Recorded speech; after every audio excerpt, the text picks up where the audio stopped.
காலையில எழுந்ததும் அவசரமா வேலைக்கு ஓடுறோமே, ஆனா நாள் முழுக்க உழைக்க உடம்புல தெம்பு வேண்டாமா?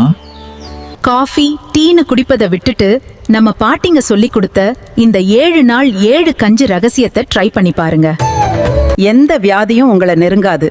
வெறும் 8 நிமிஷம் உங்க வாழ்க்கையே மாத்த போகும் ஆரோக்கியமான கிராமத்து காலை உணவு இதோ. முதல் நாள் திங்கட்கிழமை. வாரத்தோட முதல் நாள் சுறுசுறுப்பா இருக்க இரும்பு சத்து நிறைஞ்ச கம்பு கஞ்சி. நைட்டே கம்பை நல்லா ஊற வச்சு காலையில லேசா இடிச்சுக்கோங்க. முழுசா மாவாக்க கூடாது, கொரகொரப்பா இருக்கணும். மண்பானையில தண்ணி கொதிச்சதும் இந்த இடிச்ச கம்பை சேர்த்து அடி பிடிக்காம மெதுவா கிண்டிக்கிட்டே இருங்க. கஞ்சி நல்லா வெந்து கெட்டியானதும் அடுப்பை அணைச்சிட்டு ஆற விடுங்க. நல்லா ஆறுனதும் கொஞ்சம் கெட்டி தயிர் அல்லது மோர் சேர்த்துக்கலாம். இதுல கொஞ்சம் சின்ன வெங்காயம், பச்சை மிளகா நறுக்கி போட்டு குடிச்சா அமிர்தம் மாதிரி இருக்கும். இந்த கம்பு கஞ்சியை குடிச்சா உடம்பு இரும்பு மாதிரி மாறும். நாள் முழுக்க எவ்வளோ வேலை செஞ்சாலும் அசதியே இருக்காது. இதுக்கு தொட்டுக்க மோர் மிளகாயோ மாங்காய் ஊறுகாயோ வச்சு சாப்பிட்டா ஒரு சொட்டு கஞ்சி கூட மிஞ்சாது. இரண்டாம் நாள் செவ்வாய்க்கிழமை. எலும்புகளை இரும்பாக்கும் பாரம்பரிய கேழ்வரகு கஞ்சி. கேழ்வரகு மாவை தண்ணியில கட்டி இல்லாம நல்லா கரைச்சுக்கோங்க.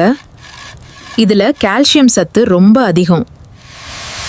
பானையில தண்ணி கொதிச்சதும் கரைச்சு வச்ச மாவை ஊத்தி கைவிடாம கிண்டணும், இல்லனா டக்குன்னு அடி பிடிச்சிரும். மாவு நல்லா வெந்து ஒரு பளபளப்பான பதம் வரும்போது தேவையான அளவு கல்லுப்பு சேர்த்துக்கலாம். இங்க ஒரு சின்ன ரகசியம். கஞ்சி இறக்கும்போது ஒரு சிட்டிகை சீரகப்பொடி தூவினா ஜீரண சக்தி சும்மா அள்ளும். நல்லா ஆறின பிறகு சுவைக்காக கொஞ்சம் தேங்காய் பால் அல்லது மோர் சேர்த்துக்கலாம். ரெண்டுமே சூப்பரா இருக்கும். வளரும் குழந்தைங்களுக்கும் சரி, மூட்டு வலி உள்ள பெரியவங்களுக்கும் சரி, இது ஒரு அருமையான மருந்து. மூன்றாம் நாள் புதன்கிழமை. வயிறு சம்பந்தமான எல்லா பிரச்சனைகளையும் தீர்க்கும் திணை கஞ்சி. திணையில ஏகப்பட்ட நார்ச்சத்து இருக்கு. இத லேசா வறுத்துட்டு கஞ்சி செஞ்சா வாசனை ஊரையே கூட்டும். பானையில தண்ணி சூடானதும் கொஞ்சம் தட்டிய பூண்டு, மிளகு, சீரகம் சேர்த்து நல்லா கொதிக்க விடுங்க.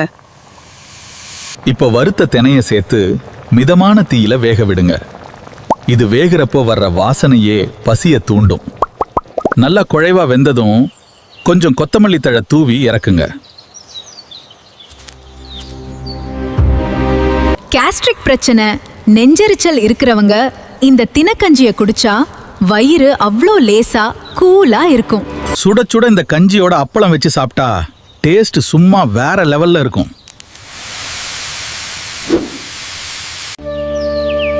நான்காம் நாள் வியாழக்கிழமை. உடல் சூட்டை மொத்தமா தணிக்கும் பாசிப்பருப்பு கஞ்சி. வெயில் காலமோ இல்ல உடல் சூட்டால அவதிப்படுறவங்களோ கண்டிப்பா சாப்பிட வேண்டியது இந்த பாசிப்பருப்பு கஞ்சி. கொஞ்சமா பச்சரிசியும் நிறைய பாசிப்பருப்பும் சேர்த்து நல்லா குழைவா வேக வைக்கணும்.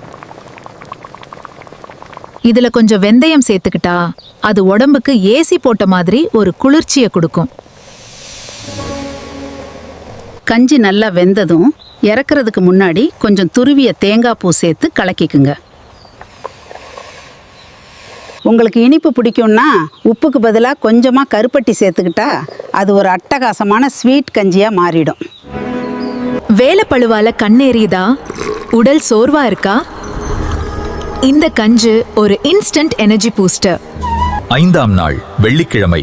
நோய் எதிர்ப்பு சக்தியை உச்சத்துக்கு கொண்டு போகும் கருப்பு கவுனி அரிசி கஞ்சி. இது ராஜாக்கள் சாப்பிட்ட உணவு. இந்த கருப்பு கவுனி அரிசியை சமைக்கிறதே ஒரு தனி கலை. நைட்டே இதை நல்லா தண்ணியில ஊற வச்சிடணும். காலையில அதே தண்ணியோட குக்கர்லயோ அல்லது பானையிலையோ வச்சு குறைஞ்சது 7 விசில் வர வரைக்கும் வேக வைக்கணும். அரிசி நல்லா மலர்ந்து வெந்ததும் கொஞ்சம் ஏலக்காய் தூள் சேர்த்துக்கோங்க. அந்த வாசனையே அலாதியா இருக்கும். இது கூட காய்ச்சிய பால் சேர்த்து குடிக்கலாம். இது கேன்சர் செல்களை கூட அழிக்கக்கூடிய ஆன்டி ஆக்சிடென்ட் நிறைஞ்சது. முட்டி வலி, சக்கரை நோய் எல்லாத்துக்கும் இது ஒரு சிறந்த தீர்வு. கொஞ்சம் நட்ஸ் சேர்த்து சாப்பிட்டா அவ்வளோ ருசி. வாரத்துல ஒரு நாள் இந்த ராஜாக்களின் உணவை உங்க குடும்பத்துக்கு செஞ்சு கொடுங்க, அப்புறம் ஆஸ்பத்திரி பக்கமே போக மாட்டீங்க. 6ஆம் நாள் சனிக்கிழமை. நாள் முழுக்க சுறுசுறுப்பா பறக்க வைக்கும் வரகு அரிசி கஞ்சி. வரகு அரிசியை நல்லா கழுவி சுத்தம் பண்ணிக்கோங்க. இதில் புரதச்சத்து கொட்டி கிடக்கு. ஒரு சட்டியில கொஞ்சம் நெய் அல்லது நல்லெண்ணெய் விட்டு கடுகு, கருவேப்பிலை, இஞ்சி தட்டி போட்டு தாளிச்சுக்கோங்க. கொதிக்கிற தண்ணியில இந்த தாளிப்பையும் கழுவி வச்ச வரகையும் சேர்த்து வேக வைக்கணும். இன்னும் கொஞ்சம் ஆரோக்கியமாக்க துருவிய கேரட்டு, பச்சை பட்டாணி கூட சேர்த்துக்கலாம். குழந்தைங்க விரும்பி சாப்பிடுவாங்க. இது சாப்பிட்டா வயிறு ரொம்ப நேரத்துக்கு நிறைஞ்சிருக்கும், அதனால கண்ட நேரத்துல பசிக்காது. உடம்புல தேவையற்ற கொழுப்பை குறைச்சு உங்களை நாள் முழுக்க ஒரு ரோபோட் மாதிரி எனர்ஜியா ஓட வைக்கும் இந்த வரகு கஞ்சி. 7ஆம் நாள் ஞாயிற்றுக்கிழமை.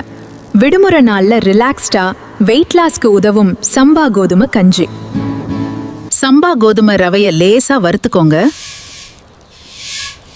சக்கரை நோயாளிகளுக்கு இது ஒரு வரப்பிரசாதம்.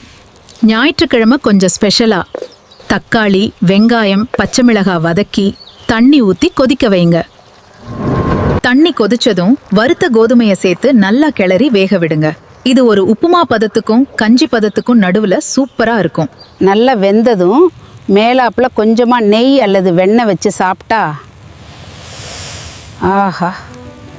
உடல் எடையை குறைக்கணும்னு நினைக்கிறவங்க இந்த சம்பா கோதுமை கஞ்சியை அடிக்கடி உணவுல சேர்த்துக்கலாம். திங்கள்ல ஆரம்பிச்சு ஞாயிறு வரைக்கும் 7 நாள் 7 சுவை 7 விதமான நன்மைகள்.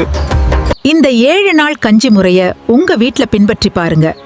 உங்க உடம்புல நடக்கிற ஆச்சரியமான மாற்றத்தை நீங்களே உணர்வீங்க. இந்த வீடியோவை சேவ் பண்ணிக்கோங்க. இந்த வீக்லி சார்ட்டை ஸ்கிரீன்ஷாட் எடுத்து உங்க கிச்சன்ல வச்சுக்கோங்க. காசு கொடுத்து வாங்குற கெமிக்கல் உணவுகளை விட்டுட்டு நம்ம மண்ணோட உணவுக்கு மாறுவோம். ஆரோக்கியமா வாழ்வோம். இந்த வீடியோ உங்களுக்கு பிடிச்சிருந்தா சப்ஸ்கிரைப் பண்ணி ஒரு லைக் போடுங்க. அது எனக்கு இன்னும் பல நல்ல விஷயங்களை தேடி கொண்டு வர பெரிய ஊக்கமா இருக்கும்.